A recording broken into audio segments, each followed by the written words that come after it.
until unless वो admit नहीं होंगे। एक मिनट सब्र करो, मैं करता हूँ, एक मिनट बस। ठीक है, कोई बात नहीं।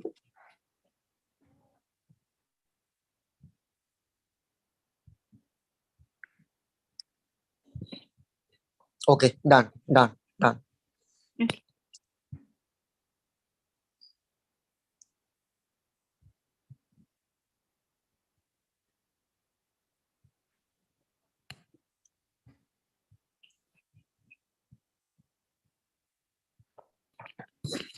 ये मैसेजेस के अंदर जाके चैट में, ठीक है, एवरीवन किया के ऊपर लिखना है वेटिंग रूम पार्टिसिपेंट्स।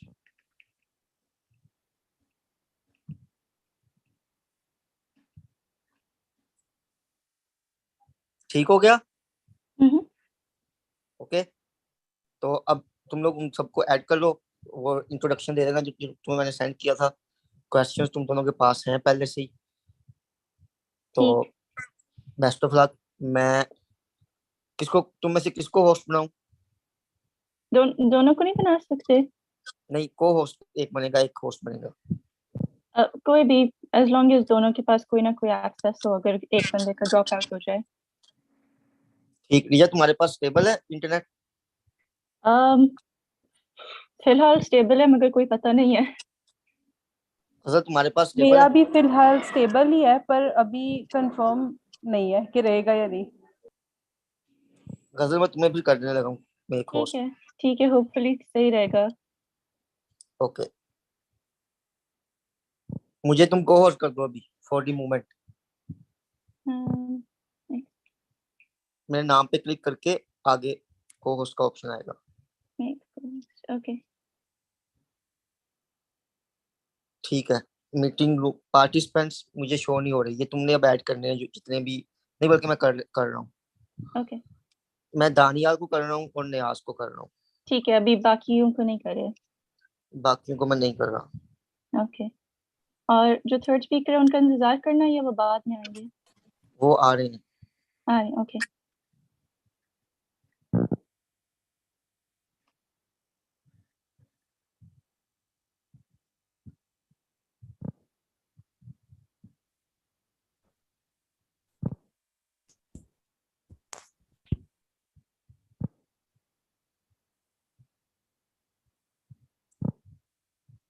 हेलो नियाज भाई, आपको आवाज आ रही है? Hi, good evening. Hi hi everyone. Good evening. Niyas here. नियाज भाई, आप अपना वीडियो आप अपनी ऑन कर लेंगे? मैं screenshot. Yes. You just have to on your video. This. Yes, it's done. Daniel, can you hear us? Hello. Yes, I can hear you. Yeah. Hi. Could you also please Hi. on your video? Yes. Hi everyone. Hello.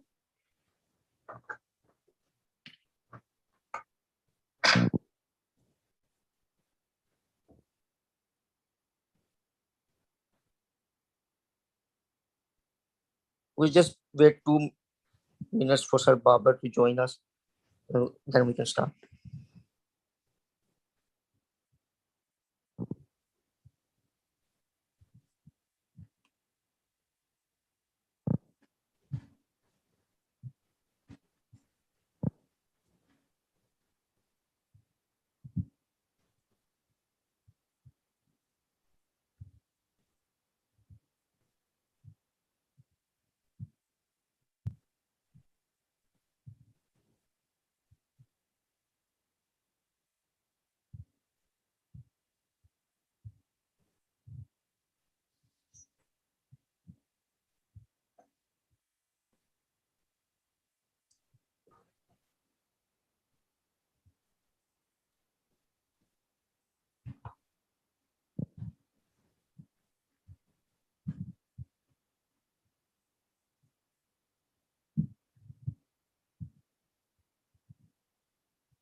Hi, Sir Babar, can you hear us?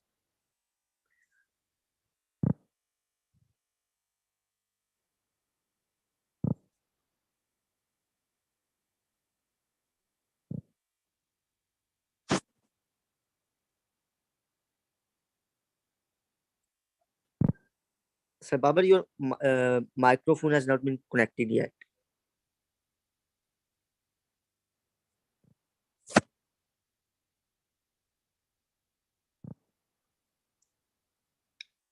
Sir Babar, अगर आप hand free के बगैर इस्तेमाल करें, because we are not seeing your microphone here.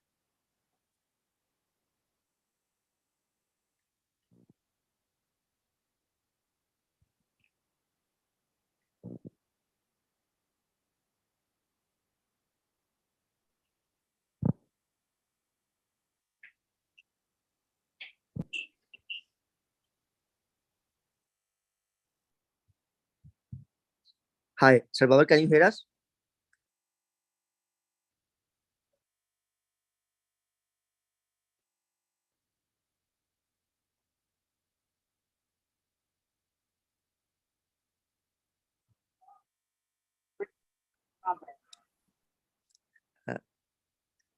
Sir Babar, can you hear us now?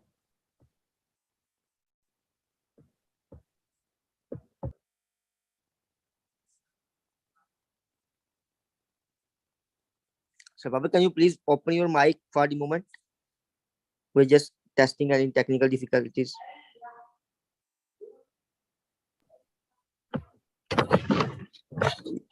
Yeah, can you hear us, sir?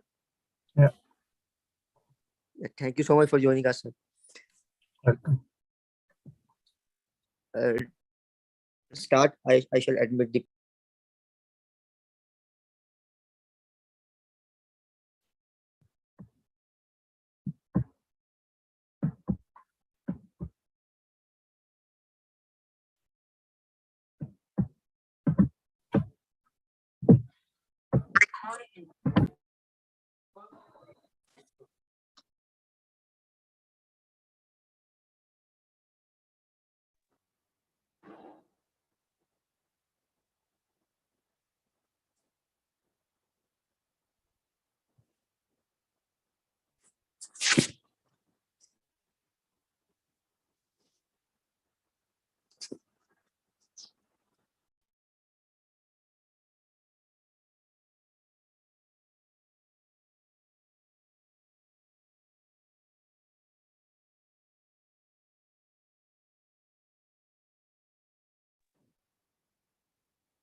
Assalamu alaikum, everyone. I think some participants might still be joining, but we'll start. My name is Ghazal Qadir. I'm the creative head at Optimism Pakistan, and I'm here with my colleague Rija Khan, the editor, on behalf of Conservation Optimism Pakistan, to welcome you to our Bears Beyond Borders webinar. A little bit about our organization. Conservation Optimism Pakistan is the first organization in the country which aims to engage young people and make them custodians of their biodiversity. We believe that everyone on our planet is connected, and even if we do things at the individual level, together we can make a great change together. We are a regional hub of conservation optimism by the Center for Conservation Science at the University of Oxford. We are working together in engaging the youth of our countries to create concrete impact and develop optimistic views about conservation. As you all know, today's webinar is about the bear species, particularly the Himalayan brown bear and the Asiatic black bear that live in Pakistan, Iran, India, and the neighboring lands. And we have the honor of hosting specialists in the field from all three of these places to discuss them with us. Azhar, I'm sorry to interrupt you. I think there are some sound issues. Really? Yeah. Can you hear me at all? No, I can hear you, but there's someone in the chat saying that there's no sound. Is that true for other people as well? No, Any I other can hear you participants? properly. So We can it might hear be you properly. that that participant needs to leave and enter again. We'll admit them again. Yes, I think it's Nateen. Okay, if it's just one you can- person, then it should be Yeah, some problem on their side. on their end, yeah.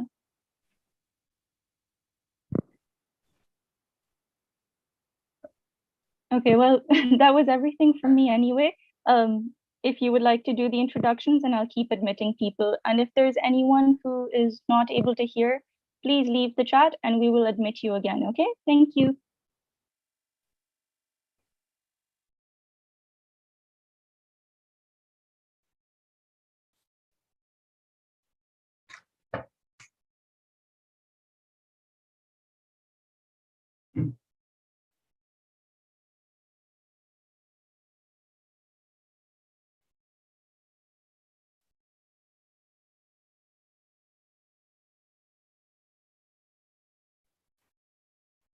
Hi, everyone.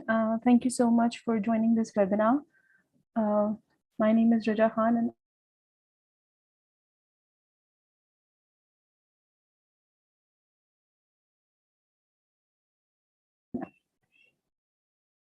and I'm sorry, can you people hear me properly?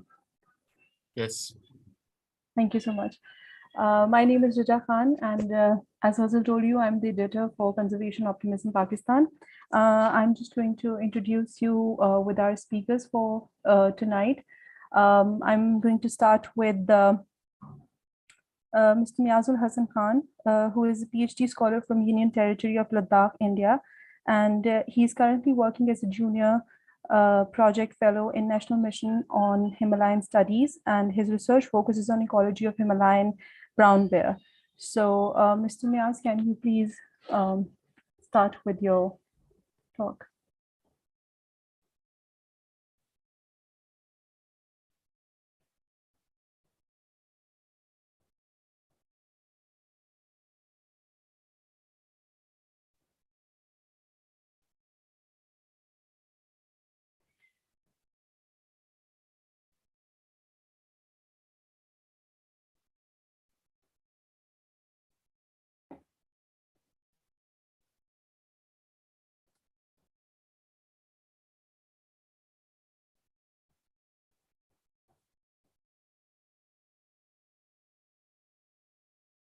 Okay, so next up we have Mr. Daniel Najri, and he's an Iranian conservation scientist at California State Polytechnic University, Humboldt, USA, and he specializes in spatial ecology and human dimensions of wildlife. And lastly, we have our third speaker, who is Dr. Baba Zuhur, and he is a conservation specialist and currently doing a postdoc at Smithsonian Institute, USA. He is an expert in habitat sustainability modeling and camera tracking. And so Yeah, I was not able to unmute mine. Now it's working. Shall I start with my presentation? Yes, please do start. Thank you. yes, Thank you so much. I was just introducing the speakers, so you can start. Okay. Mr. Khan, you can start. Thank you so much. First of all, I would like to thank Conservation Optimism Pakistan for giving me this opportunity to share my experience and research objectives here in Trans-Himalayan region of Ladakh, India. And I'm also grateful to meet our great speakers, Daniel and Babar. And shall I start?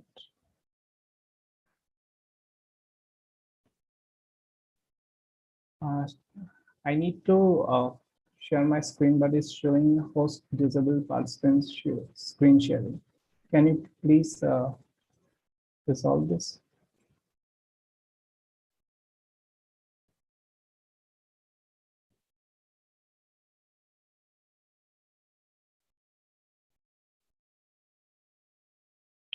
Meanwhile, I'll give a bit intro about myself.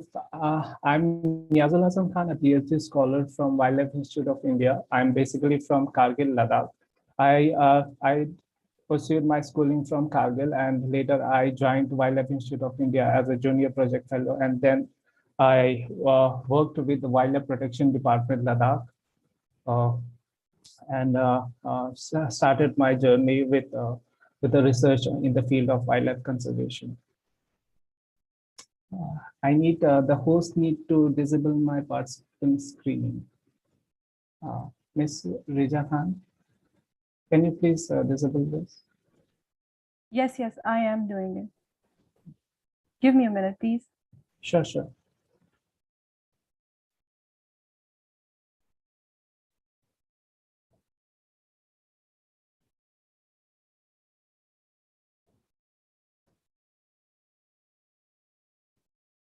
So in this panel, I'm the least experienced person in front of Daniel Bai and Babar Zahur Saab. So my experience and my research will be is on a very basic level, but I would like to hear more from Daniel sir and Babar Zahur sir for in the conservation of bear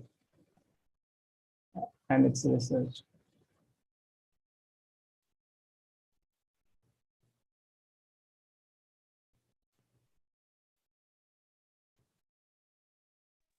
Yeah, I think while we resolve the technical difficulties, if all three speakers would like to just introduce themselves like Mr. Niaz has done, and we can get a discussion going. We've got some questions prepared, and the participants will invite you to ask questions as well.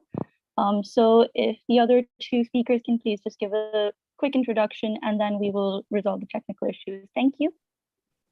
Thank you.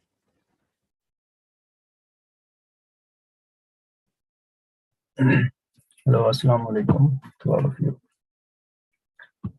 Myself, Babar Zahur. Can you hear me? You, Daniel and Niaz and rest We of the can hear people. you. Yeah. I'm Babar Zahur, and I did my master's from University of Azad Jammu and Kashmir in Muzaffarabad, and then I moved to the China on Chinese government scholarship, and I did my PhD from Tsinghua University, Beijing, China. And during that time, I worked for the bear conservation because I already worked for bear in my master's, and I worked in master's for human black bear conflicts, its crop raiding issues, and livestock depredation. And then during the PhD, I did my modeling work like habitat suitability modeling using the Maxent, and then I also installed some cameras, and I studied the activity patterns of black bear in China and in Pakistan as well at the same time. It was a comparative study under the moist and warm temperate forests of China and Pakistan. After that, there was a COVID, and the issues during the COVID, and but I don't have any option to go back to the China, and rest of the countries also have some restrictions. Like I just stayed in Pakistan after my PhD, and now I'm here in the US, and doing the same work like on bear conservation. I mean, I'm working for the bears. So that's it. Yeah.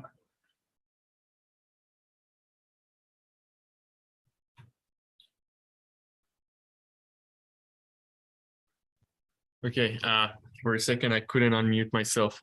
But hello, everyone. Thank you for inviting me, and I'm really happy to be here. And nice to meet you, Babar and Niaz, and can't wait to hear your stories. Well, I'm also a master's student here at Cal Poly Humboldt in California, Northern California.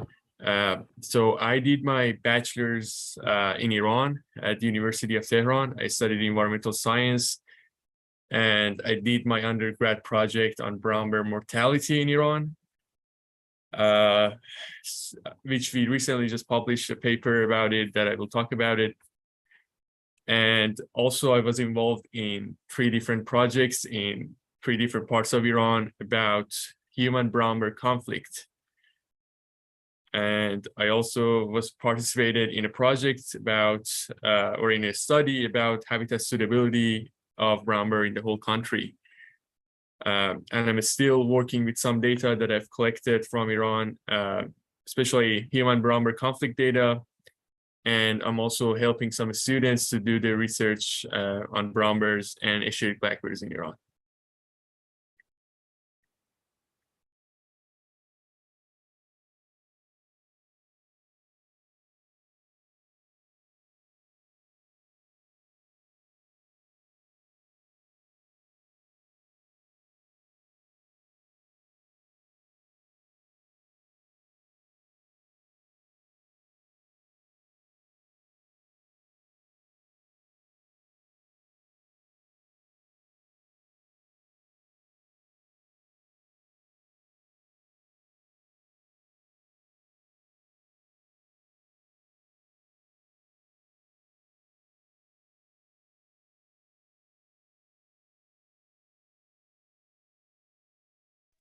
Thank you so much for your introductions. I think what we'll do is we'll start with some questions to get a dialogue going, and then we'll invite questions from the participants as well. Since all 3 of you have worked closely with different bear species, and particularly some of you have worked with human bear conflict, one of our first questions for you, all 3 of you, is how has the increase in tourism and infrastructure and roads and all being built to these remote places impacted the bears' habitat and even their behavior towards this influx of human population?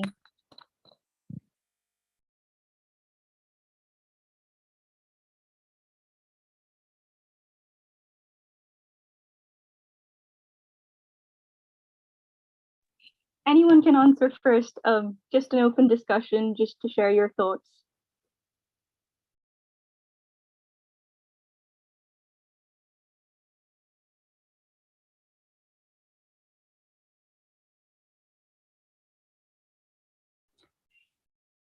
It's just a way of developing a discussion, and that's why Ghazal has asked you a question, so that we can start the discussion, and then we can pick up from where one of you stop.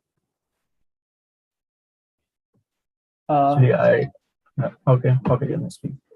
Yeah, please, Babar sir. Okay, you may speak. It's not an issue. Please carry on. Okay, so the impact of tourism, it's in India, as per the brown bears, and the impact of tourism is quite recent. So it's not only because of some road development or something, but there are some major things which are very concrete, like when all the areas which are the habitat of brown bear in the Ladakh region are also a very sensitive areas in terms of border. So there are huge number of huge inflow of army, as well as the laborers that are involved in pursuing the contract works. So it has a very indirect impact in terms of the anthropogenic subsidies that the animals get from this, like I say, like there are so many dump sites which are present in Ladakh, which are unmanaged or unregulated. And I'll show you in my slide that how these dump site became the site of the species to depend on a source of food. So these are very crucial things which has a huge impact on the on not only on the biology of the species, but its behavior as well. So yeah. Yeah, the same is the case with like in Pakistan when I started studying there, and I installed the cameras even there when I thought that maybe no man I think can't interfere in this area and can't do something wrong with the cameras, but tourism is another issue. Tourism is there in the remote areas. People love to hike and go at the top of the mountains and whatever, they stay there. But actually the fault in Pakistan is the surrounding community. The people mostly, like they said that all the forest and each and every stuff inside the forest, it's their property. So they try to, I mean, hunt the animals. They're always wandering here and there inside the forest. They cut the forest, and I mean, it's totally illegal activities they perform there. So even when I installed the cameras, and there is also some issues like the camera stealing issues. So I lost most of the cameras there, and people, I mean, they just worried about the government could take action against them, like if the cameras capture their picture. So that's the issue. And another thing is that I collected a lot of stuff that about the humans. Like sometimes they were just, I mean, collecting the fireworks and medicinal plants and blah blah. Yeah.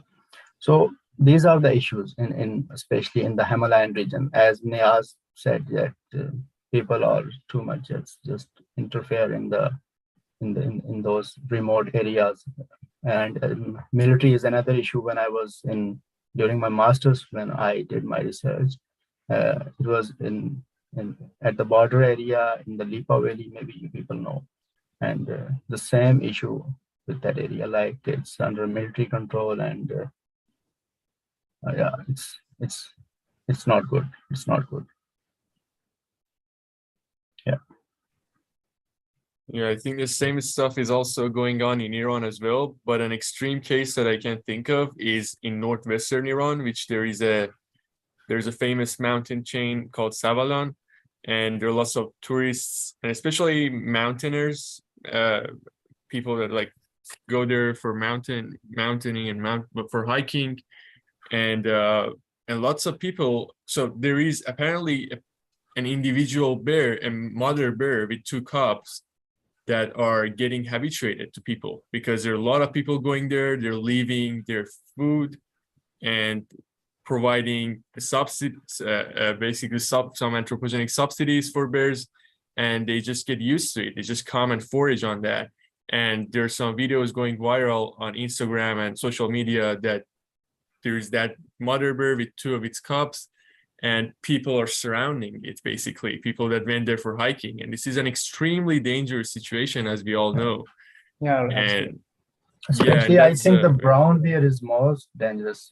One of the most dangerous species in bear. Yeah, it looks docile, but it's dangerous. Yeah, it could be. It could be, I think.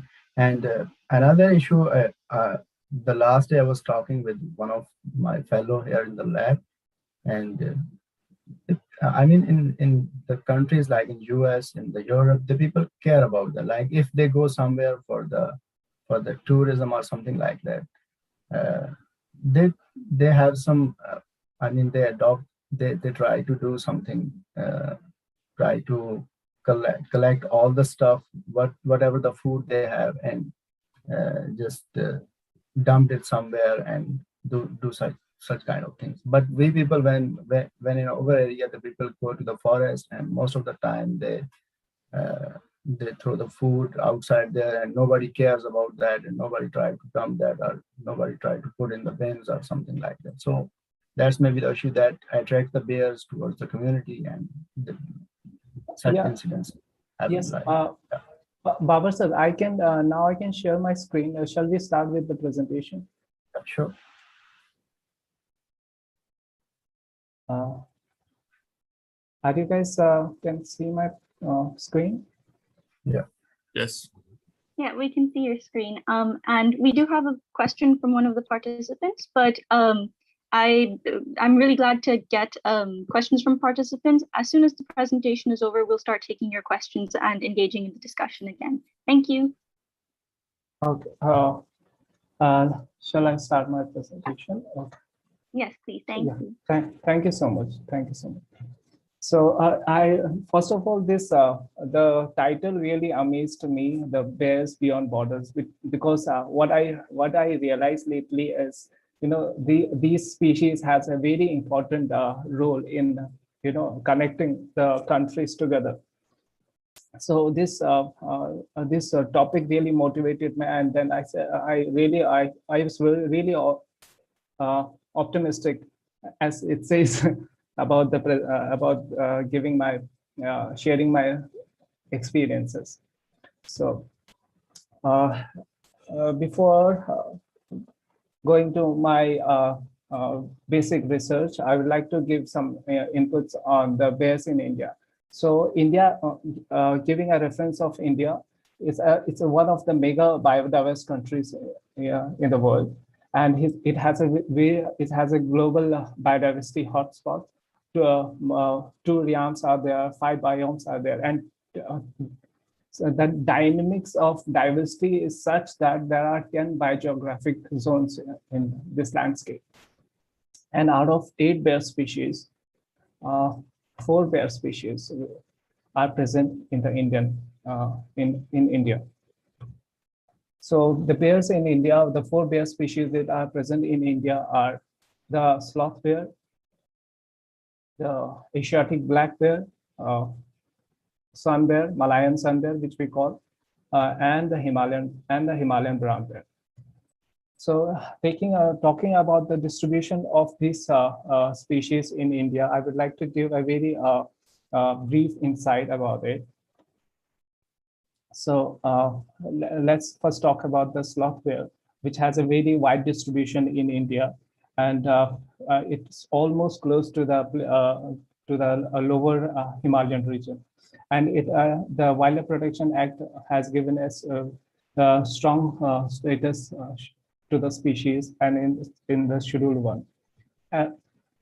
And talking about the Asiatic black bear, which is the IUCN status of the species is vulnerable, and the Wildlife Protection Act has given it Schedule 1 species. This is the geographic range of the species is more or less towards the upper region of the Indian Himalayan. And talking about the Malayan swan bear, which is very restricted towards the northeastern side of the India, and it has a very restricted distribution in India, and is categorized as the Schedule 1 species, and is the smallest of all the bear species found in the world. And talking about the Himalayan brown bear, which is recognized as the least concerned species by IUCN, but when we see the subpopulation of this species in the Indian Himalayan region, it's categorized as endangered. So this is the species that I'm most interested. Why? I'll share you in my next screens. So the Himalayan brown bear.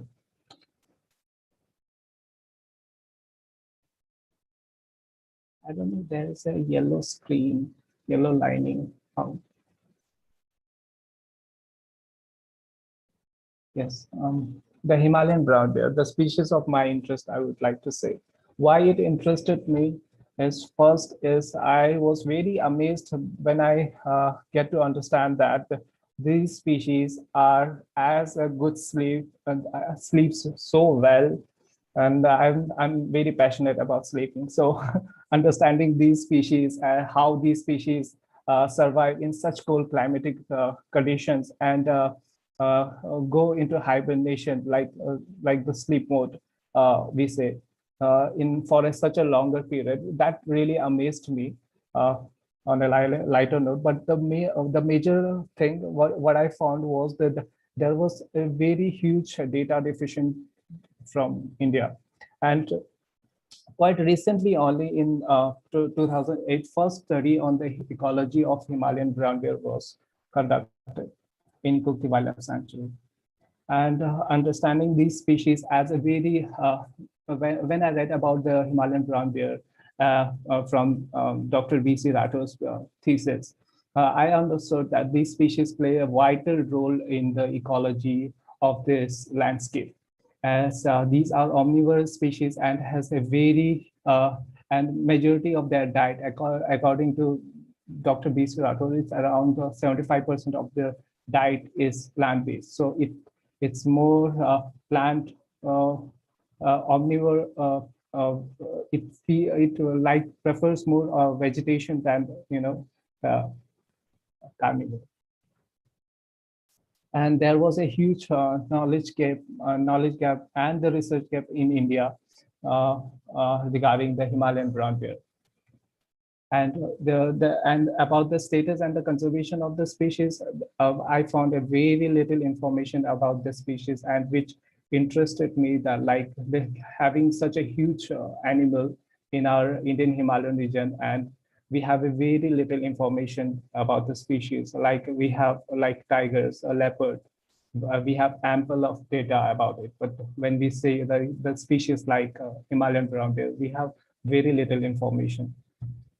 So these all and the ecological role of the species of the Himalayan brown bear in the Indian Himalayan region really fascinated me, and its role as a keystone species really interests me is understanding the species.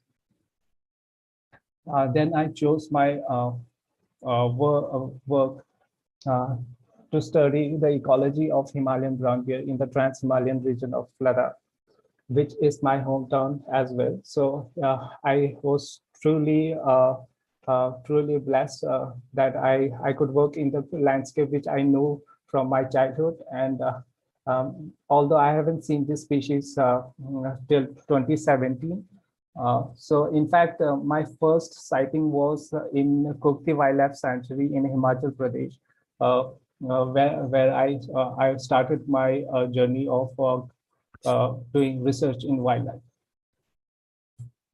So this is my study area. You can see this is Ladakh, and I have to study. So my study area consists of a core area and an intensive area. So the core area, which you see in highlighted version, it's the core area, and which has a very good distribution of brown bear. On the other side, which is dotted, is Leh, and has a very like it's an almost zero distribution of brown bear in the region. So I also had to account why these areas are less occupied, why these areas are tremendously occupied. So my study area was divided into Kargil and the rest Leh. I had a few research objectives, which were like how because this is the first study of this species in the Trans-Himalayan region. So I had to be very precise and very basic about understanding the species.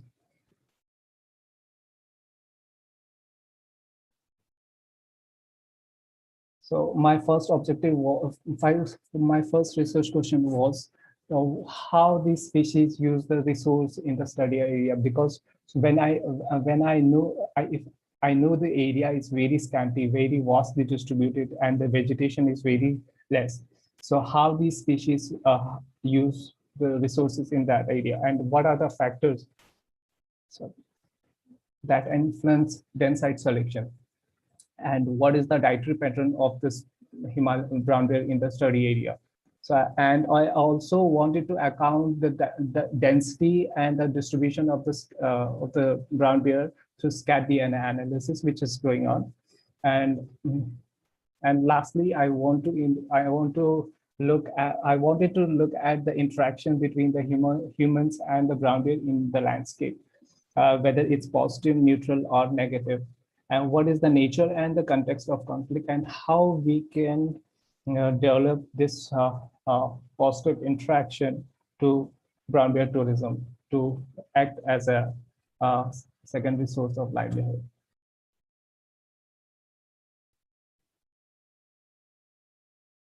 So I divided my study area into a stratified randoms through stratified random sampling, and with the information with locals, we have surveyed almost 5,000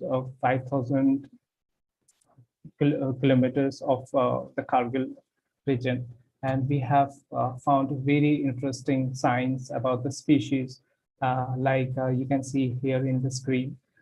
That is the hind limb, and down below you can see the brown bear scat, which is quite we can easily identify the scat of brown bear from the rest of the species like snow leopard, wolf, or fox. So these scats were collected for first diet analysis and scat DNA analysis for understanding the population. And I've also deployed camera traps in the area so to understand the behavior and activity pattern of the species in the area. And it really amazed me with that the population or the viability of the species is very good in that area. So before going to hibernation, these species go into a very interesting mode called hyperphagia, and where they forage for highly nutritious diet, which are mainly the roots, tubers, ants, or termites. And post hibernation, after emerging from the hibernation, these species look for the newly emerged grasses and forbs. In the summertime, here in your screen, you can see a young, just 4 months old cub. And what in between, while I was doing my research, what really fascinated me is how these cubs, are become so viable and so understand the landscape and the foraging of the area, and how dependent these young cubs are on the mother for their survival.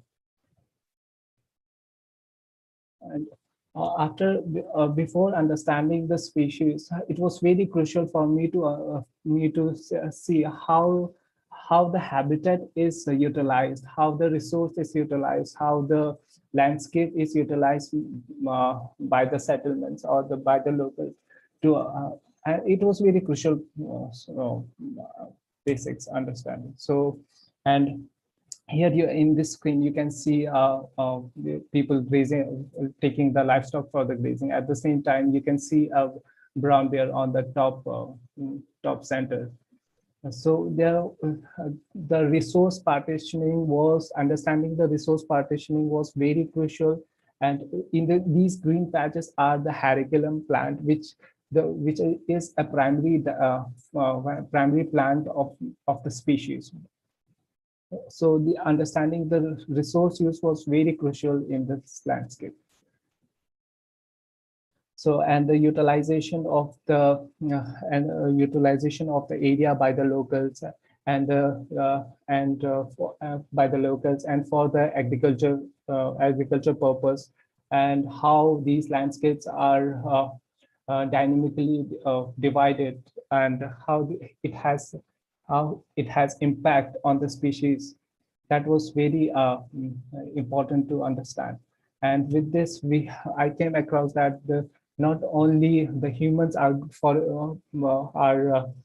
disturbing the habitat of the species, which in turn causing the species to return into their actual home, actual ranges, or the areas which they used to utilize in their previous state. So here you can see it's a very impactful cause, which we have to take keen interest and to understand the behavior, how these species are adapting to new changes in the environment, and which is causing a huge impact on the species and its habitat as well. Taking these species into consideration, we have to evaluate not only from the human's perspective, as well as from the perspectives of other, like you can see how the species are not only impacted by humans, but as well as by the other predators like dogs, feral dogs, which tremendously cause a huge impact on the species and its survival in this landscape. And to understand it into a much deeper level, we have deployed camera traps into the sites where these bears occasionally or more often visits, and we found that they are adapting to the new changes in the environment and looking for the food subsidies that are provided by the humans. But when we see the mitigation measures, it has a very crude. It was on a very crude level, and when we observed the raw nature of the mitigation, we tried to implement with the support of the Wildlife Protection Department. We tried to implement new methods, like on the left side you can see the fox-light deterrent, which was used to deter the brown bears at night, and on the right side you can see the anider, which is a very advanced technology, solar based, and with this, it's a motion sensor, and it produces sound as well as light at the same time. So when there is a movement of the bear at night, or when there is a venture, or when bears come to the village to attack or to feed on the livestock or poultry or raid the ration. So these act as a primary indicators for the humans to prevent any future conflict.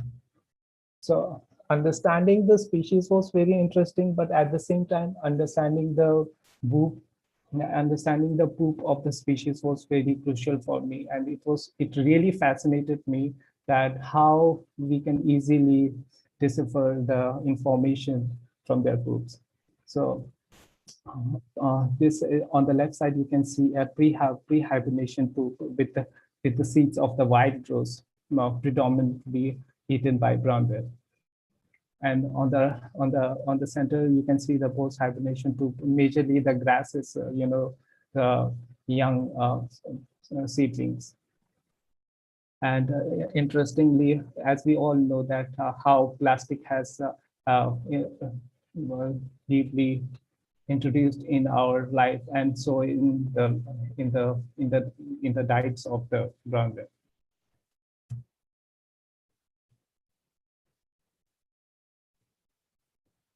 So it was very for me it's a very basic information, but at the same time it's very deep down that how these species are going to survive in this landscape, and how we are going to develop the conservation or the management perspectives to make the right decisions and to conserve the species in their natural landscapes. Just giving you an example how these species are acting as an umbrella species in the landscape, like this brown bear with a yearling is foraging in the slope of grass. And when we went to collect the scat, and we found that like this in the screen you can see the seeds with emerging seedlings. So it really fascinated me that how this species is germinating in a very wide and very we understand that the home range of this species is very huge, to around 150 square kilometer. So just imagine that this species is dispersing the seeds across the landscape in in the region. And not only, and we know that wild rose is a plant with on which not only the birds, bees, or the unglets, even the locals people for the firewood or the livestock for for the leaves are dependent on for their survival. So it's very crucial to understand the species for understanding the ecological role of the species in the landscape. So with such an enigmatic species and beautiful landscape, it was very crucial to uh, to deliver the information to the people and let them understand the critical nature of the conservation in the area, and and uh, motivating them to adapt the ecotourism conservation initiatives, which resulted into a very positive uh, very positive nature, and with that, ecotourism promotion in the bear hotspot regions, which we identified where brown bear expeditions were conducted, and engage the locals in various areas to act as a bear spotter or a bear field guides, and engaging the locals to in an alternative source of livelihood from the wildlife perspective was very important in the landscape. And with this, we had a successful in conducting 11 local run homestays in Ras so far. So it was very highly motivation for me to understand that like people are starting to adapt from years now. People were very negative about the species because they had no idea about the ecological role of the species. They had no idea about the impact, positive impact of the species in the ecosystem or in the landscape. And when we started to pursue with awareness and outreach programs, people started to understand the ecological role of the brown bear in the region and its importance, and started to adapt the conservation initiatives. And with this, I'm just dropping a simple question to you that are these species on their own, or do we have to strategically intervene in the conservation of the species? That is up to us. And with this, I would like to thank Conservation Optimism Pakistan for giving me this opportunity. And thanks. Thank you. Thank you so much for your presentation. It's really wonderful to have all of this information about the bear species and to hear about your experiences. And I think I speak for all the participants and everyone at Conservation Optimism when we say thank you for sharing all of that with us. And I would just like to say, yeah, we're taking questions now from the participants. While we wait for those questions, if you said you had questions for the other speakers as well regarding your own research, if you wanted to compare anything, and I would like to invite the other speakers to share their thoughts on the presentation as well before we take the participants' questions.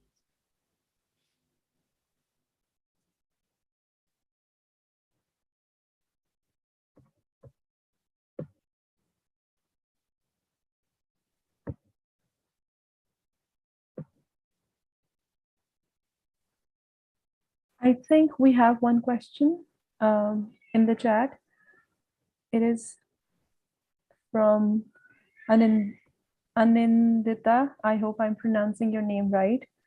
And she asked that it's a question for Niaz. Hi Niaz, very nice and detailed presentation. My question is, in your opinion, what problems do you see the bear will be facing in coming times?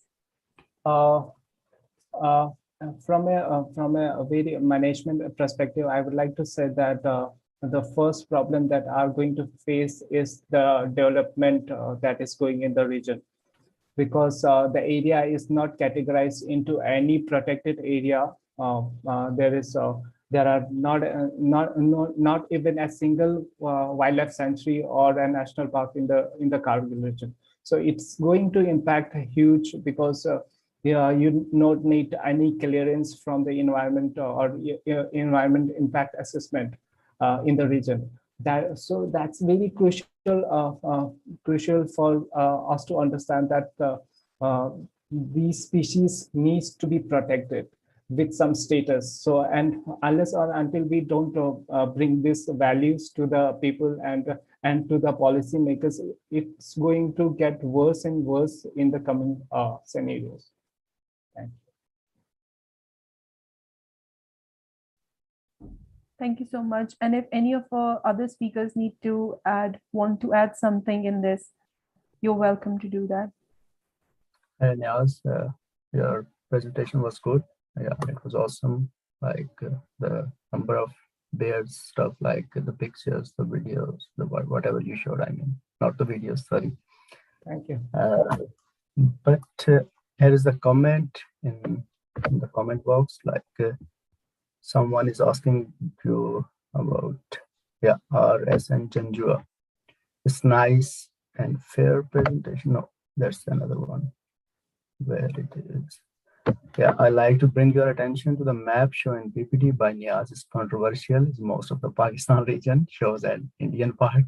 So, and that's what I was also thinking. That's why I was giving the border of the. I am from Kashmir region, and it's under the control of Pakistan. So, you didn't even mention the Kashmir and GB region in your I mean the map of the. So that's what I was thinking, that if there is any I mean sure, the participant from the BJP, so yeah, it's not good for you. Like no, I just wanted to represent. Yeah, I'm not interested in such kind of things.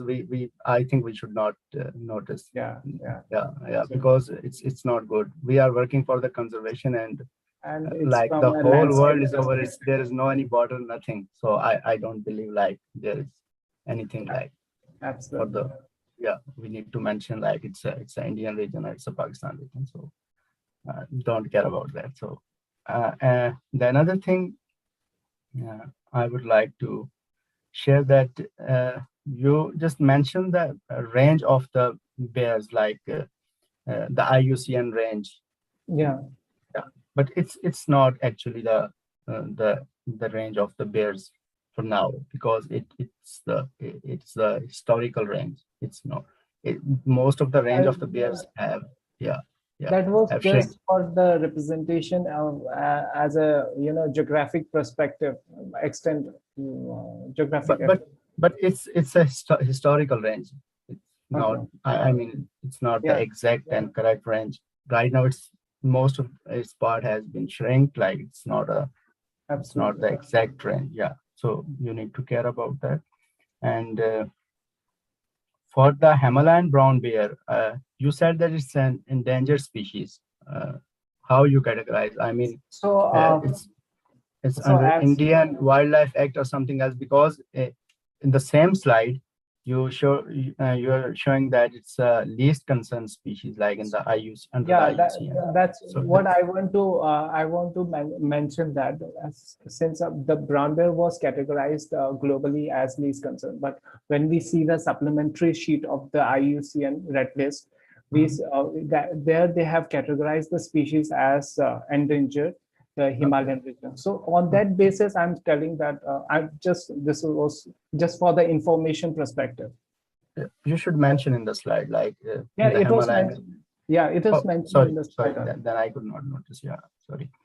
And the another question is, what kind of food actually the brown bears use? Because they may be the carnivores in usual life. In the Indian Himalayan region, the Himalayan brown bear is mostly omnivorous, and to higher extent, I would say, and dependent on the vegetation on a higher extent. because when the first study was conducted in India by Dr. D.C. Rathore, he stated that 75% of the diet of the species is plant-based. So Brown bear, you mean brown bear? Yeah, brown bear. They are omnivores, right? Yeah, they are omnivores, but their dependence on the plants is higher in the Himalayan region. Okay. So what kind of, I mean, the plants? No, the animals they can use as a food. Like, is there any marmot or something else? Yeah, there are marmots, ample of marmots in our region and in the Greater Himalaya as well. Okay, sounds good. So it's their primary prey. As I have read so many papers of Nawaz sir, and they have mentioned that marmot is a primary prey of the brown bears in the region. So yes, in India and in the Indian Himalayan region, they are also the primary prey. Do you think that climate change is impacting, I mean, their hugely.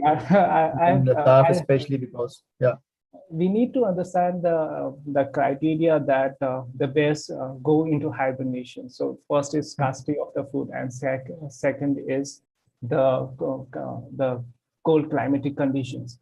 Just imagine for a moment that what if you get the food and there is decrease in the climatic conditions, like the environment is more feasible to you.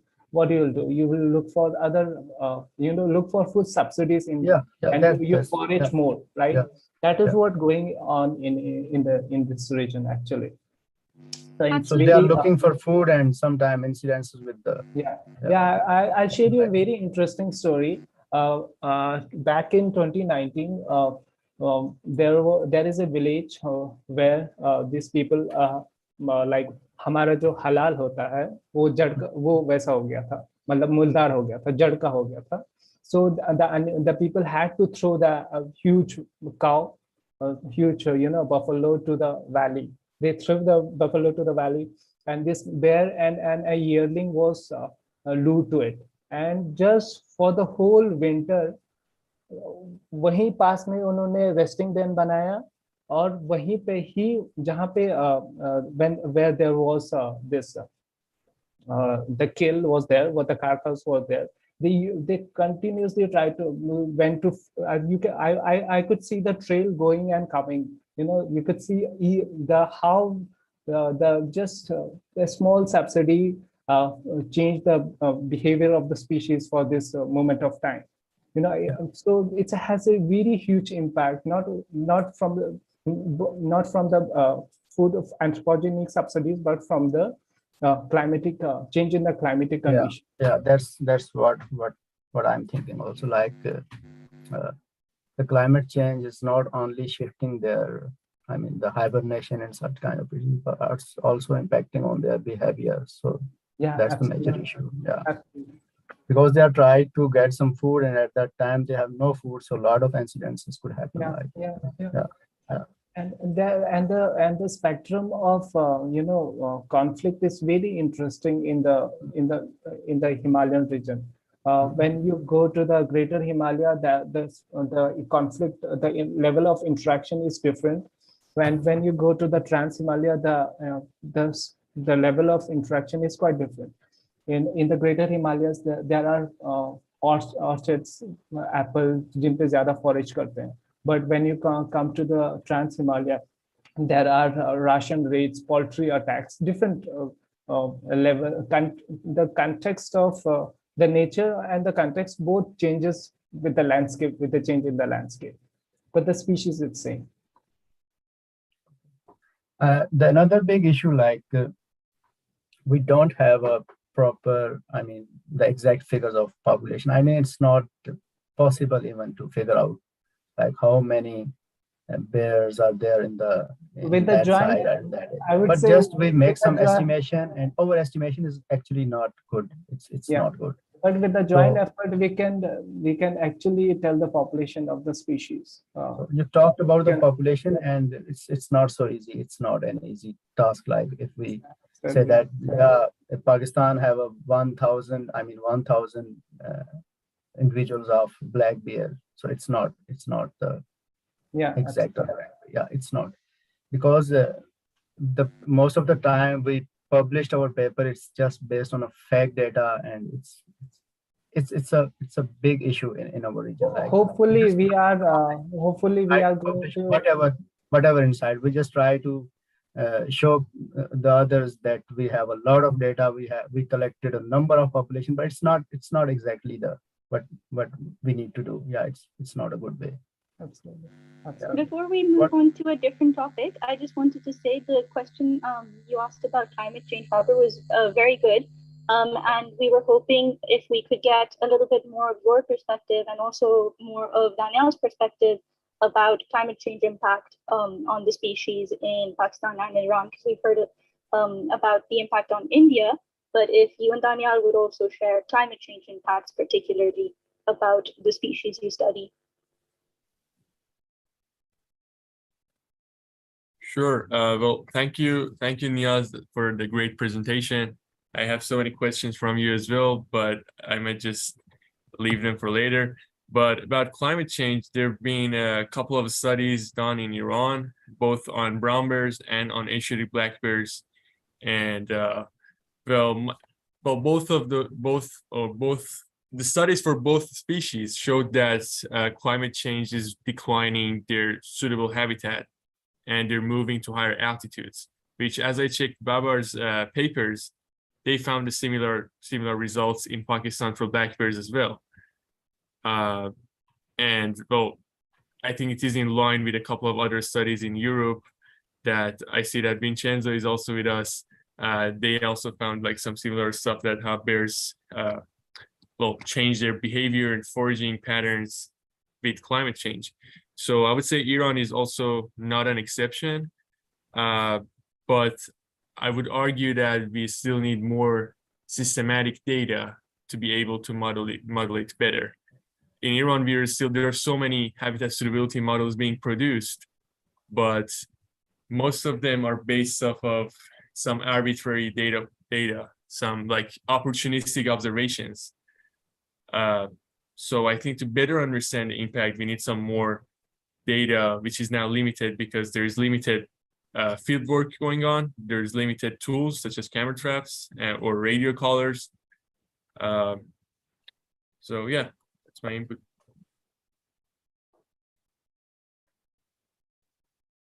Yeah, even the techniques we are using, like to model the habitat suitability, because most of the time we use the presence only data, and Yeah, if you ask some, I'm doing so.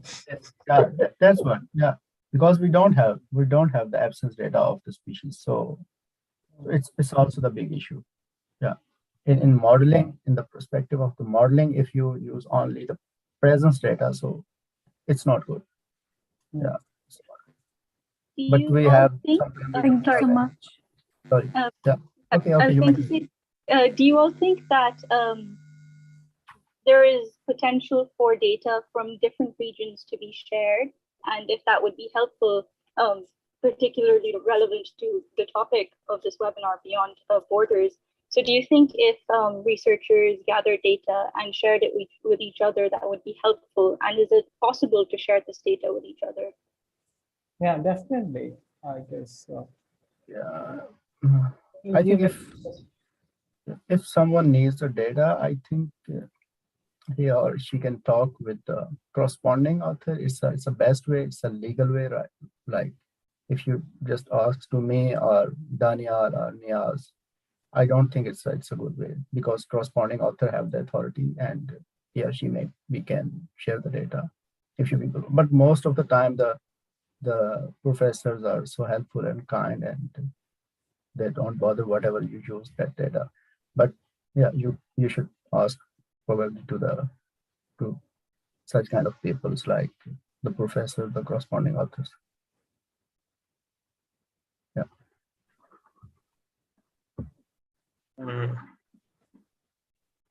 Thank you so much.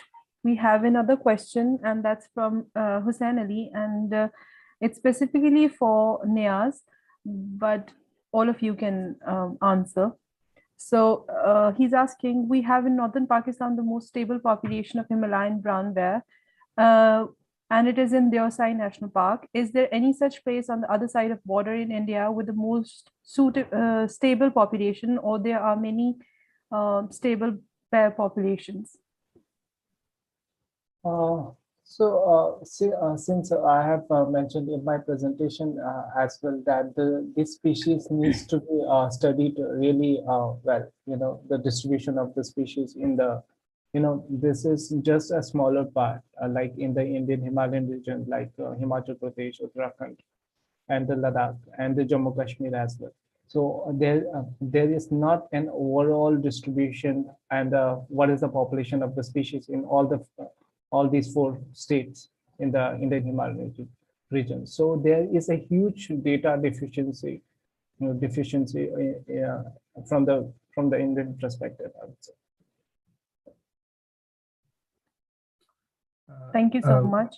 Yeah, one thing I'm just wondering, because the population stability in the area, so it can be stable, like it's not declining or, I mean, increasing in the area. So it's stable, you mean stable, like no increase, no decrease. How it could be possible? I'm just confused. First, we need to evaluate the population. No, I'm not asking to you, Niaz. The participant who asked this question, like, I'm not sure if in the Deosai it's just stable. Stable word is not. I think it's a. Maybe he didn't choose the right word, but what I think he meant, Yeah. and if Hussein, if you're still in the webinar, you can clarify your question. But what I think that he's asking is that that's where, so Deosai National Park is the place where we can find most of the brown bears. So that's, I know. I think that's his question, that is there any place in India where we can find most of the population of brown bears? Yeah, that's the right question. Yeah. Yeah, Hussein, if you're there, you can just clarify it as well in the chat box.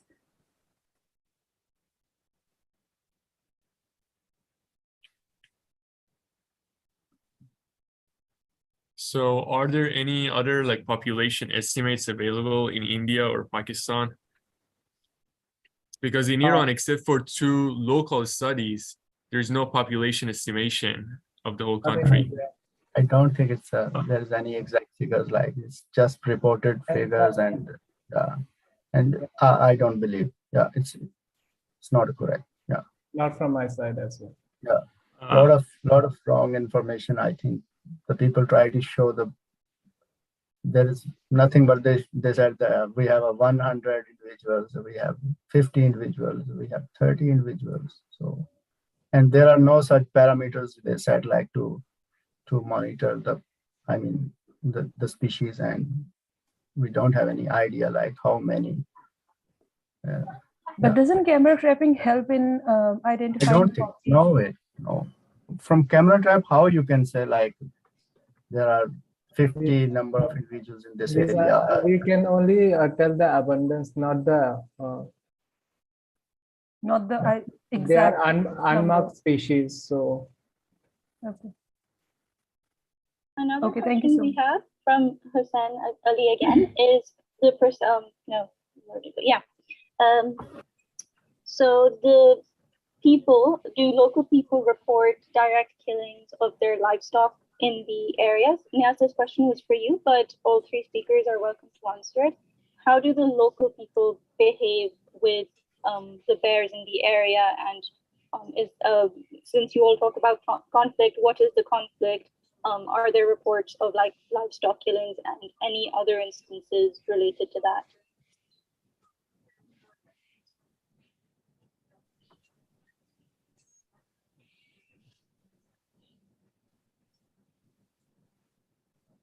Sorry, the question was from me or Niaz?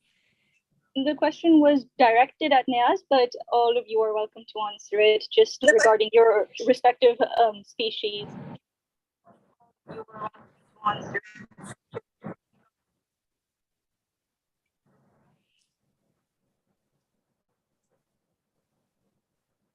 So so if I get the question right, it's about like, do local people report direct killing of livestock by brown bear? That was the question?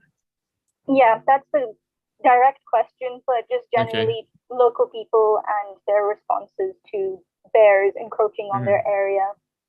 Okay, yeah. Based off of my experience in those areas in, well, yeah, southern Iran and northern Iran that I surveyed for human brown bear conflict, well, people first reported that to the Department of Environment, but then they lost their hope because they didn't do anything for them, because they didn't pay them back.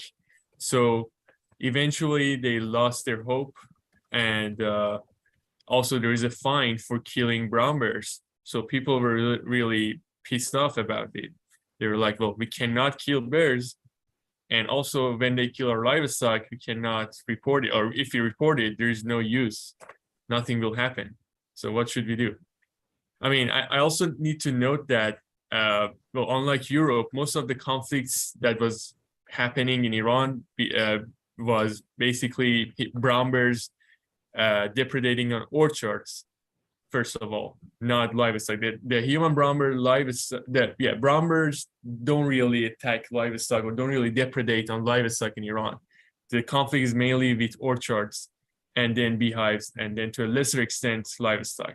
But although it will spatially vary among different parts of the country. But most of the people that I've interviewed, they don't really report it back to the Department of Environment because they don't think that anything useful would come out of it. I guess the major issue, which is same as in my place as well, is the compensation that the people gets from the depredation of the of the livestock. But here the scenario changes very differently. Here in Ladakh, when you can get compensation from the livestock, but not from the house damage, infrastructure damage, or poultry. There is no compensation on poultry, and there is no compensation on ration rate as well. So these are our conservation action plan, which was produced in the 2010, needs to be restructured based on these measurements. So it's very crucial to understand that the level and the nature of conflict is changed now. It's not only the livestock now, it's the poultry, it's the infrastructure damage, it's the ration rates that are very increasing tremendously. So we need to understand how these are going to impact and how we are going to address these things. So my question to Daniel, is there any compensation, scheme in is there any compensation for the losses in Iran? No, not at all. There was one for Persian leopard, but it didn't work well. So it's not, no, there's no compensation program in Iran at all for wildlife damages. Oh, really? Yeah. Oh. They ran one for Persian leopards, but it didn't work. It wasn't successful. It wasn't sustainable. And then, yeah. What about India and Ladakh? Do you people have? Yeah, there is a very and the revised compensation plan is really good, Abhi, which is currently going on. There was a compensation plan earlier which was very less, but now the revised version is really good. But it's Pakistan, it's less. It's just that we also don't have.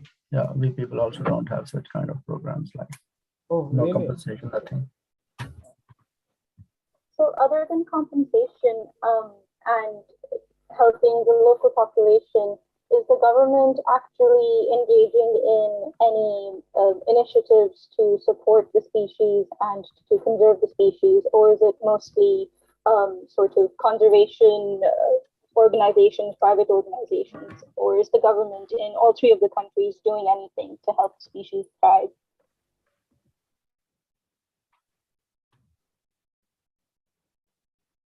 Yeah, all these schemes are based on government base. So yes, there is a big support from the government, and There are some organizations which actively participate in reducing the conflict in our region. So like WWF and here. So there are organizations. Hi, Ghazal. Sorry for jumping in to the presentation. Actually, someone had asked about the compensation, and Baba replied that we don't have any compensation in program. Well, this is not the case. We have compensation programs in Pakistan, especially in Gilbaltistan, and even in the Neelam Valley of Kashmir. So where we have given compensation program to 3 communities. Each compensation program is worth 1 million Pakistani rupees. So I had to share this information. Thank you. I'm sorry, this is new for me, I think. Yeah, it's good. It's good. Yeah, we appreciate. Yeah, thank you. Yeah. Thank you for sharing that. Thank you. Yeah. We have another question from Rashmi Rana, and she asked that how effective are fox lights and aniders to detect bear at your study area? So I have used the fox light in Himachal Pradesh of in our place. So I used for shepherds. So it has a very huge impact in reducing the conflict. So yes, fox light are short-term mitigation measures. And now we are using the aniders, which we are looking forward for more to come. But with the support from the department, these aniders are going to be the game changers, I'm going to say, because it has a motion sensor, it has sound, it has lights, so, and it's solar power. So it's going to be a huge change. And these deterrents are really working well in a very short-term measure because if you know that this season is going to impact huge, or this season is a conflict season, or this period hyperphagia, or that time it's a very conflict zone period. So you use that aniders or deterrents in that period, in that specific area, and you're definitely going to find good results so far of my experience.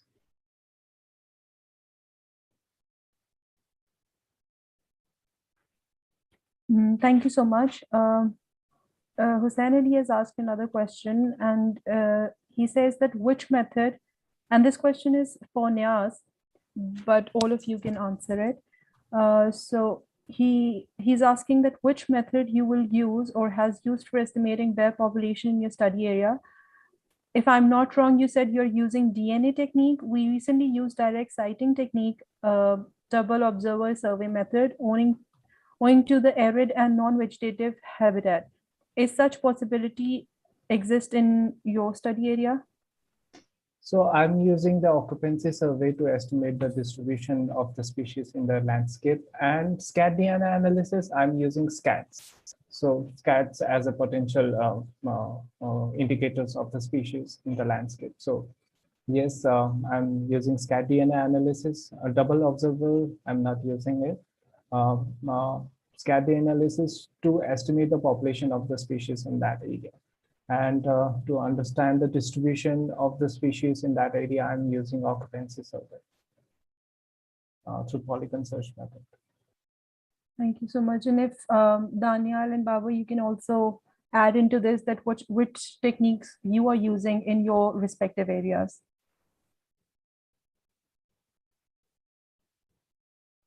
Well, I wasn't involved in a population estimation study of bears in Iran, but those 2 studies that are available, they used they used the scats as well, and they did genetic fingerprinting to identify different individuals. And one of them was, both of them were happening in different national parks in different parts of the country.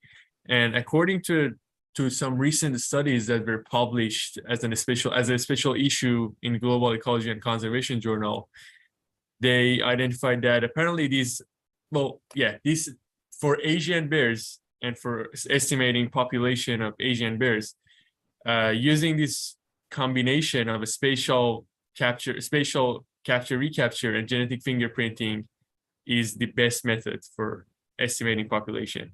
So I would say, I mean, it's hard in Iran right now because of the sanctions and because of doing genetic studies is very pricey, and doing spatially explicit capture recapture is also pricey because you need so many camera traps.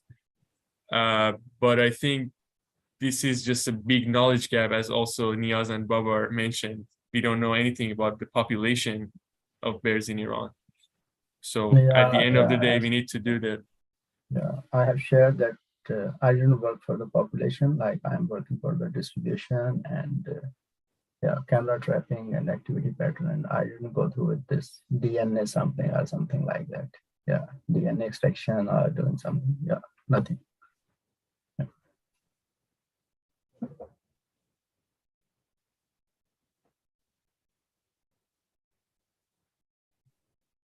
Thank you. We have another question from Anza Wakar, and she's asking, why do we study this species? What is the importance of this species?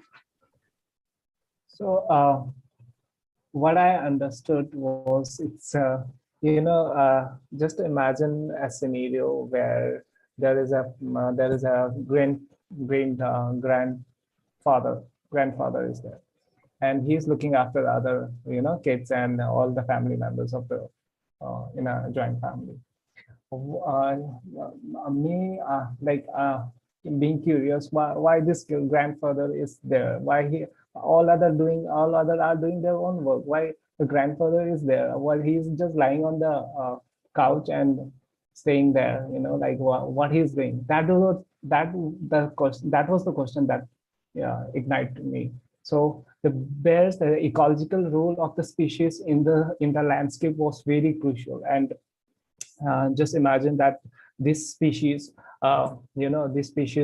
eats a variety of plants and disperse a variety of seeds in the landscape. And these each and every seed is going to be a plant in just a decade or so. And we are not only bees, plants, birds, or ungulates or livestock, even the humans are dependent on this species. So indirectly, we are also dependent on the species for getting our resources. And we are also questioning the fact that what this species is doing in our society or in our environment. So that is what I'm trying to tell, that the species plays a very important ecological role in the landscape, and it's very crucial to understand the importance of the species, and to conserve the species in the landscape. Yes. Yeah, the same, like if you know the idea about food chain and food web, so it's a better way you can understand, like all the bear species, I think these are so-called umbrella species. They play a major role in the stability of an environment. Yeah, they are seed dispersal. Yeah, they maintain the stability, each and everything. So yeah, bears are very, very important. Not only the bears, but rest of the species. So as in our language, the Iqbal said, "Nahi hai cheez nikammi koi zamane mein, koi bura nahi kudrat ke karkhane mein." So every single species have its role to stabilize this environment. Yeah. Right. Yeah, I think that the same applies to me as well. I mean, I agree with both of you. And for me, the motive to study bears in Iran was I was working at a rehabilitation center, and there were 2 orphan brown bears. So I started taking care of them, and then I had a growing interest in them. And as Niaz also mentioned, which I was amazed that there's also a huge gap of knowledge even in India. In Iran, I was also searching, and there are lots of papers on Persian leopards, and to a lesser extent on other carnivores, but we didn't know anything about brown bears. And I was like, I really want to study them because, as you said, they're really important for the ecosystem, and also from humans' perspective, they're heavily involved in conflicts as well. So that was a motivation for me. I think they're really important species to be studied because of this diverse range of conflicts that they have with people. Absolutely.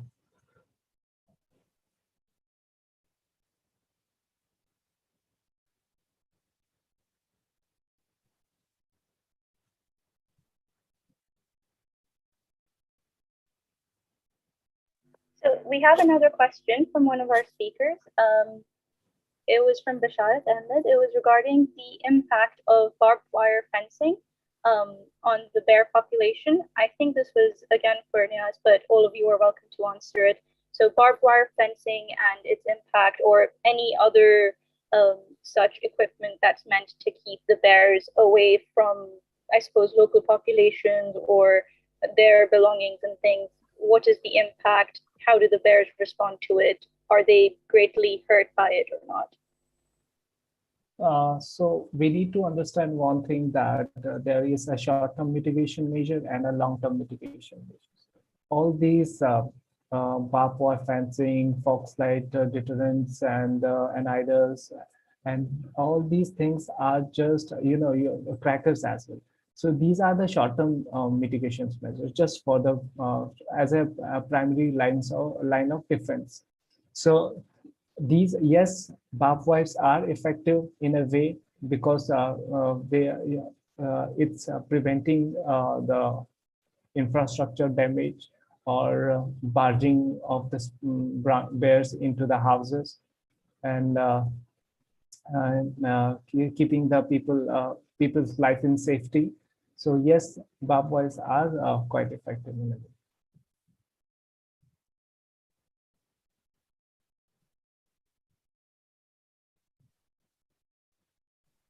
There was also another question that I want to know what Niaz and Babar think about it, about bear ecotourism. Is there such a thing going on in either India or Pakistan, like bear ecotourism or bear watching programs? Yeah, this ecotourism word really fascinated me in terms of bears, because in just a decade before, there was no idea about the people. I have met so many people, and recently, quite recent only, people are saying that, do you really have brown bears in your landscape? It's like they are surprised that how brown bears, such a huge animal, like grizzlies, they have seen grizzlies only. So not brown, like the bears that are found in our land, just in our backyard, I would say. So they are really surprised, and quite recently, in just this span of 4 to 5 years, people are coming to our place. People are coming to Kargil, Dras, visiting and sighting bears very closely. And since these species are quite docile than sloth bear or Asiatic black bear, so people are getting to like it, like snow leopard. So it's really interesting for me.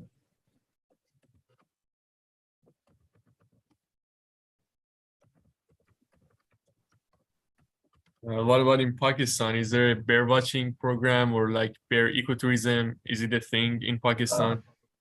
I didn't hear about like bear ecotourism or something like that. Maybe rest of the people in the webinar, if they know, they can share.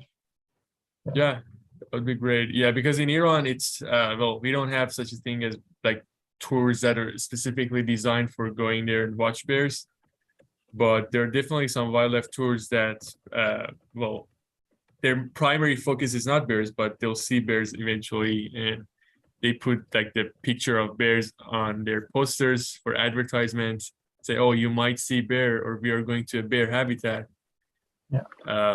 But it's not like United States or Europe that they're like specifically or specialized tours for watching bears. Yes, like in Yellowstone. Yeah, exactly. I have seen a congregation like Yellowstone National Park in our place. Like it was 8 bears at the same spot. There Wow. were three females with two cubs, and so amazing. That was my first, congregation type sighting. Like happens. Interesting. Yeah. So this leads me to another question, which is from me. is there any cultural importance of bears in, like, in Indian culture or in Persian culture or in Pakistani culture?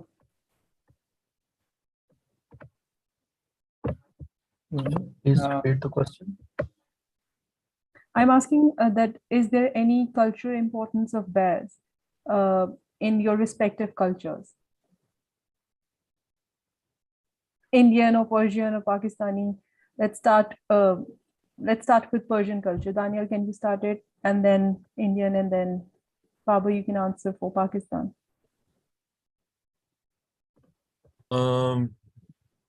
Well, I would say there were some negative, like, cultural things about, like, bears, like in those regions that like bears were present for a long time. I've heard these stories sometimes that when, for example, when a girl is missing, they said that, oh, a bear came and grabbed it and brought it to the cave or something like that.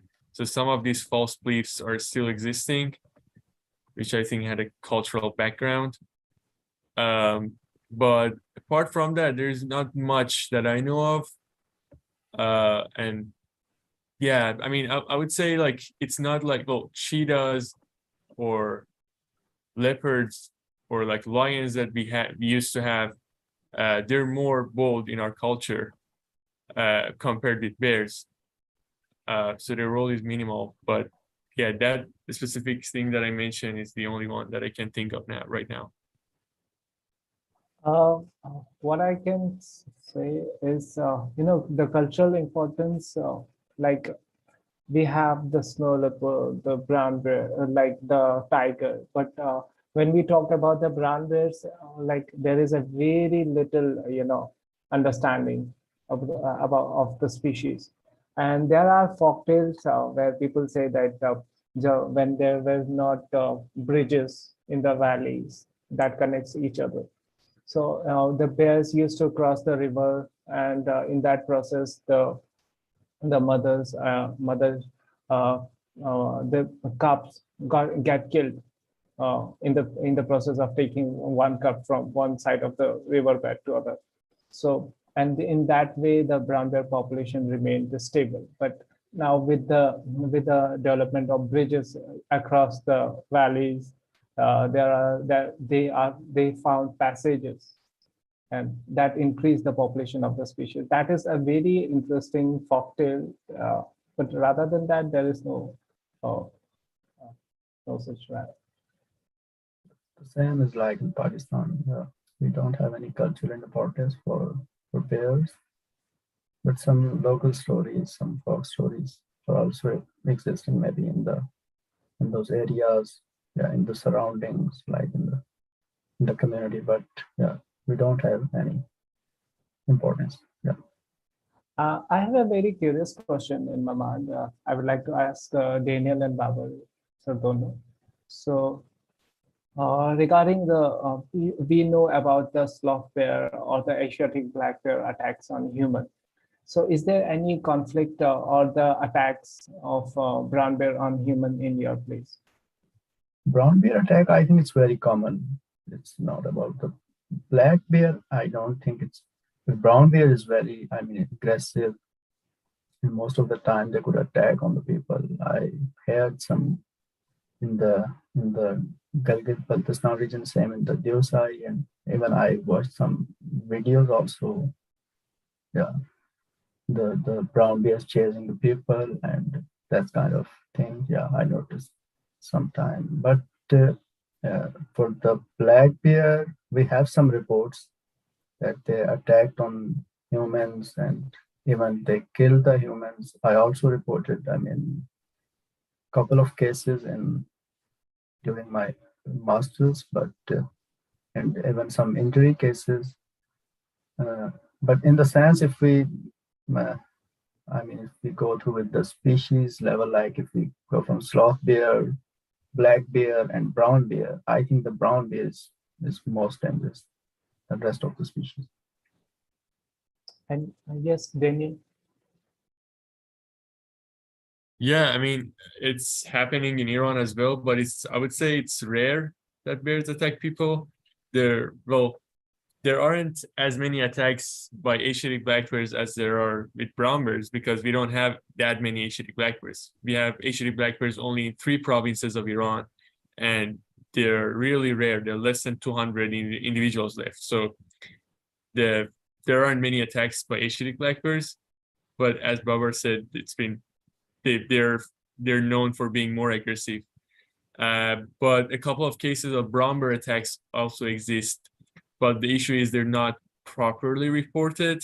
So you go to a village, interview with people, and you understand that, oh, a couple of attacks happened here, but it's not in the media or it's not being documented anywhere. So in my place, the attack of sloth bear and Asiatic black bear is huge. It's very high. But in terms of the Himalayan brown bear, it's way neglect to zero. So what's the reason? What's the reason? In our place, they are much more docile in our region, I guess, like snow leopard also have no attacks on human in our place. But when we talk about the common leopard, it has tremendous impact on the humans. So in that perspective only, I'm saying. So yes, brown bears are much more docile in our place. So why the black bear most aggressive? I mean, in your area? Black bear are much aggressive. What's the reason? Do you know anything or any report or something like that? So what's the reason behind this? I guess the main reason would be the intervention of humans into the habitat of the species, and the venture of the species into orchards, which encountered like sudden encounters, which may cause such attacks.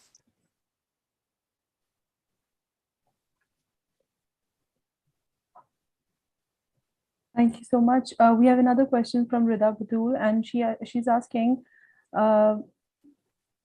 do bears suffer in a captive situation such as zoos and circuses, displaying their distress through abnormal behavior, including bar biting? Historically, cruel methods were employed to force dancing bear to perform. So put some light on this issue. Is this a serious one, and what are the solutions? Let's start with Babar this time, and then Daniel, and then Niaz can put some light on it. Sorry, I could not understand from the beginning the question. She's asking about the captive situations bears are kept in, for example, zoos and circuses, and how do they respond to such situations, and what are the solutions? Like, do they show any abnormal behavior, or such as bar biting? Like, and what are the solutions to that? I think, yeah, obviously, if you kept some species, if you place in the captivity, it's changed the behavior or the nature of the species. Yeah, and even in the case of bears, it's worse. Like for the black bears in our area in Pakistan, they just try to, try to capture them, and yeah, it's a huge issue. But I think government is involved in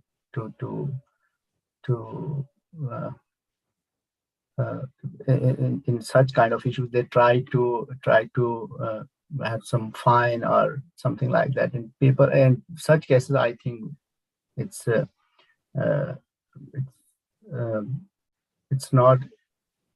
no more in the area. I didn't see, because when I was kid, I noticed sometime, because people are involved in capturing the bears and they have them. And but now, since last 10 years or 15 years, I didn't notice nothing this kind of thing. Because as a kid, I also remember that like they used to, black bears specifically, they used to train them, and they used to like bring them in small towns, and then people used to gather around and used to do these tricks and stunts with them just to collect money. But I don't think so that this is going on Yeah, nowadays. it's no more in Pakistan. Yeah, it's nothing Yeah. about that. Yeah.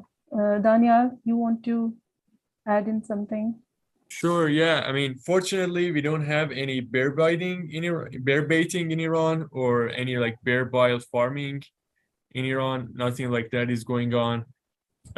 Well, occasionally some orphan bears might be found, which are like their moms has been poached. So there are some like orphan bears, so they keep them in captivity because so that's another issue that we don't have any plans for rewilding or reintroducing those orphan bears that come to captivity. So we have rehab centers, but they still end up in captivity and in zoos. And the government also, so now keeping animals in circuses is illegal in Iran. So we don't have like, because there used to be some like Asiatic black bears in circuses, but it doesn't exist anymore, fortunately. So we have a couple of like, we only have one individual Asiatic black bear in captivity in whole Iran, but there are many brown bears in different zoos in Iran. But yeah, no bear biling or no bear baiting, nothing like that exists. I think the biggest problem regarding captivity is that we need to come up with a plan to reintroduce those orphan bears to nature, because most of the time, or all the time, they ended up in zoos, which is not good. Yeah, so in India, I don't think there is any baiting or something like that. Not as a not in circuses or any other places, but yet yes, in zoos are there. There are bears. The brown bears are there, and few zoos in India. But there is not like any negative impact on the species. Okay, thank you. There's another question. It's from Maha Ahmed, and this is specifically for Niaz. And she's asking, my question is, what is the main difference between the four bear species, sloth bear, Asiatic black bear, Malayan sun bear, and Himalayan brown bear? The main difference is, yes, they are different, like as the name suggests, like sloth bear are the sloth bear, Asiatic black bear, and the Himalayan brown bear are totally different from each other morphologically. As morphologically, you can easily identify this species. And Malayan sun, so sloth bear, Asiatic black bear is called moon bear as well, as because of the serpent-shaped mark on the chest. And brown bears are easily identified through the still brown color of the species. And sloth bear, Malayan sun bear are the smallest of the bears of the 8 bear species. On the same note, we had another question. Is the Balochistan black bear, is it a subspecies of the Asiatic black bear, or is it a completely different species? Because there seems to have been some debate about this one in particular. Again, all 3 speakers are welcome to answer this question.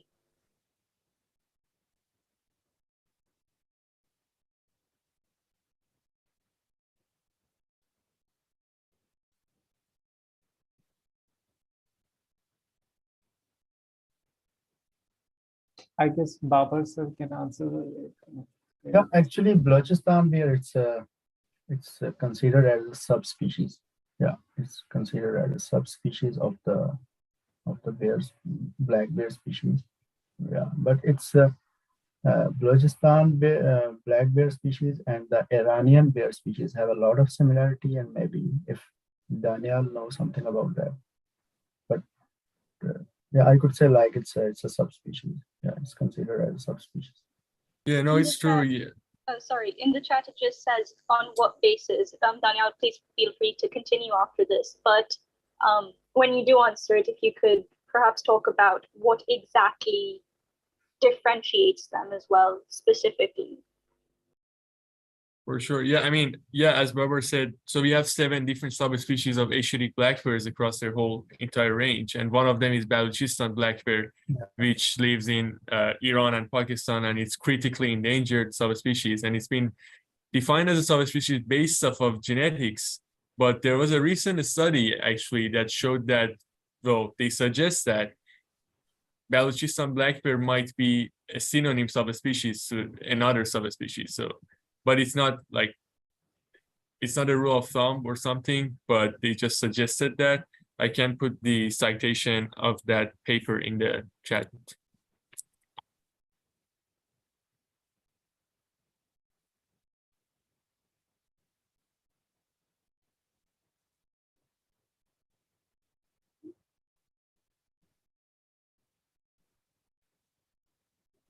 Okay, I just pasted the citation for the paper that I mentioned in chat, so you can read the paper.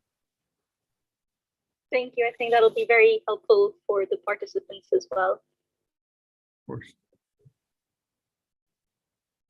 We have another question from Basharat Ahmed. May I know impact of barbed wire fencing at line of control on bear population in state of Jammu and Kashmir? I guess there are no barbed wires in the LOC. It's just the people on the other side. And there is no actual, fencing.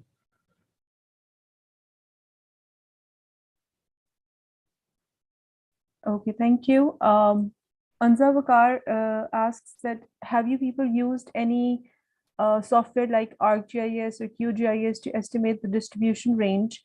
And is historical and current distribution the same? Maybe I replied in the chat because the current distribution is still under consideration by IUCN. The members of the IUCN, the bear specialist group, is working for that. It's not like the historical distribution. It's changed too much, it's changed a lot. So the people are working for it. They are trying to collect the data, and yeah. But we have some experience with the ArcGIS. Maybe rest of the guys also have. I'm not sure about them, but yeah, I have a little bit experience about the ArcGIS. I have done some work with the magazine modeling and distribution of the black bear. So yeah, I have. Niaz and Daniel, do you have anything to add in that? Like, have you used ArcGIS or QGIS? Yeah, I'm using ArcGIS, but I'm working on it actually. It's currently going on to understand the distribution of the species. Same, yeah, I used ArcGIS and ArcMap for distribution, for understanding distribution of brown bears in Iran. Okay, well, that brings us to our last question, which is asked by Julia. And she asked that any anecdotes regarding bears? What? Any anecdotes regarding bears? That they are Yeti. I think the question is asking more like to share your favorite personal stories or favorite personal experiences with the bears that you work with. I guess the most curious question is that the Yetis exist and bears are not Yeti. Yeti is bear. Do you guys have any personal experiences while in the field about bears or? So like, I work a lot for the bear. I mean, from last 6 or 7 years, I'm working for the bears. But I just observed once a bear in a wild, so it's not easy to see the bears directly in the wild. So yeah, that was amazing when I saw first time, and that was, I think, the last time when I saw maybe in April 2021. Yeah, in the last year. Yeah, so that was amazing for me because bear is mostly the cryptic species, and it's not easy to find it in the wild. Yeah. So usually we use the camera trapping to capture the bears. So direct, I mean, the observation is not so easy. Yeah. So I live in Kargil in Ladakh. You can search on Google Earth. So that's just 1 hour from Dras, which is a ideal habitat of brown bears. Like bears live there for years, like 100 years. And since my childhood, I had no idea about the wildlife till my graduation, at least. I had no idea about wildlife. Then I started to develop this interest in the wildlife, especially plants actually. So in our Ladakh region, there is a very interesting medicinal system called Sowa Rigpa. So wherein the amchis, the people are called amchis, they collect the medicinal plants and make the medicine out of it. And it's very healthy and organic. So yeah, that really interested me, and I started to show my interest in the field of botany, as per se wildlife. Later, I realized that like Kargil or Ladakh is a very ideal habitat of wildlife in the whole Himalayan region. And and in fact, my first sighting of I'm working on this species from the last 5 years, and my first sighting was not in Ladakh. It was in Himachal Pradesh, where I just started my research work on the species. So having the species in your backyard and still just because of the lack of information or the lack of knowledge about the species, left you like undiscovered. And now like I have seen bears like 50 to 60 times, like every single time. Like the closest sighting I had was 2 meters. It's like that, just close to, just I can, if I would have extended my hand, I would have felt him. So yeah, I have really amazing experiences with bears, especially the Himalayan brown bear.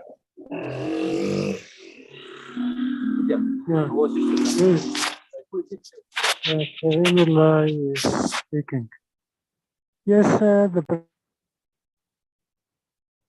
Yeah, I think my favorite story is also the first time that I saw a brown bear for the first time in nature. Well, seeing black bears is very rare event because, as I mentioned, there aren't many of them in Iran, and they live in very arid and out of reach mountainous habitats. But seeing brown bears is well, again, it's not easy, but there are lots of them being observed in different parts of the country, especially in northern parts of the country, which are the Hyrcanian forests. But I remember the first time that I saw it was a mother bear with 2 cubs, and I will never forget that scene because it was like they were like 40 meters away or 50 meters away, so it was very close, and they were there for like 20-30 minutes, and I watched them, and it was really an amazing moment for me. After that, I saw a couple more bears during field trips, but the first one really sticks in my mind. Yeah, absolutely.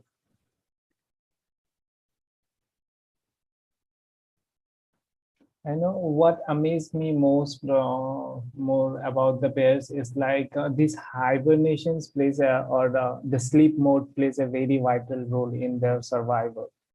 We know the reproductive cycle of the species, and during in the mid January they started to give birth to young ones, and just before hibernation, just if you see with the change in the climate, if their hibernation period gets shrink, what happens to the young cubs, young ones, which are not able to walk at least. It takes minimum 3 to 4 months for them to walk, so 3 months minimum for the species to walk. So they are really just a pound. We know that when the bears are born, they are just 400 grams. So, and from that to going to 400 kgs, and with such,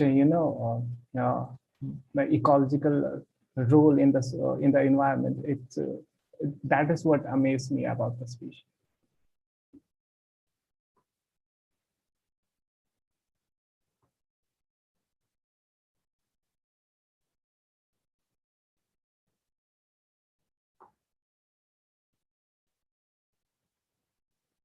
Thank you so much for answering all the questions. And if any of the participants have any more questions, you're free to unmute yourselves and ask the speakers directly. Otherwise, I think we are done with the questions, and it was a great discussion on the bears.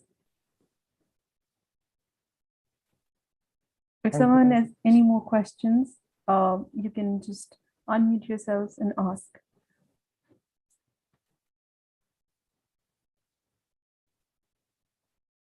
Well, I don't think so. We have any more questions. Thank you so much, Niaz, Babar, and Danial, for taking out time and for taking our time for the Conservation Optimism webinar. And we are truly, truly grateful for you and for sharing all your experiences and your amazing work that you guys are doing. And we wish you all the luck for your future. And I hope we save the bears. Thank you so much. And thank you, everyone, all the participants. I hope we bear the bears. Yeah, Really. I'm looking forward to to meet Daniel in Iran and Babar in Pakistan. Yeah, If it's likewise. easy for you, if it's easy for you, like to come to the Pakistan and to see me. Yeah. That's why we named it Bears Beyond Borders. So I think the borders won't be a problem in the future. And that's what science is all about. It's about bridging borders. So thank you so much. Thank you, everyone, for attending this webinar and for taking out the time. I hope you all have had an amazing time, and I hope you all got your question answered. Ghazal, you want to add anything? No, I think you said it all perfectly. I would just like to thank the speakers once again. It was really, really informative. And I think the best part about this webinar was the fact that we were able to have a discussion and get a discussion going between speakers from different places. So again, just it's wonderful to actually be able to see optimism for creating a space where we can have these conversations with each other beyond borders. So I'm glad that everyone got to talk to each other, and we got lots of good questions for the participants as well. And just I would like to thank the participants for participating. I've also given my mail ID if anyone's wish to have any personal conversations or queries or any other questions. I would like to have them. That's perfect. And Babar and Daniel, if you can do the same, I think that would be really helpful for all the participants.